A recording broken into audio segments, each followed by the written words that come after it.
come faccio, sentite? Questo sarà uno dei bellissimi brani che ha completato il CD del nuovo progetto Mauro Nardi. Spiega una parola, Mauro, vai.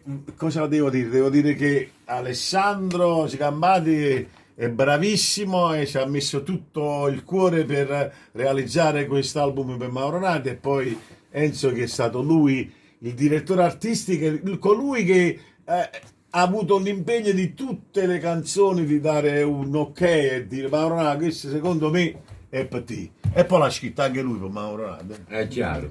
Mauro, In bocca al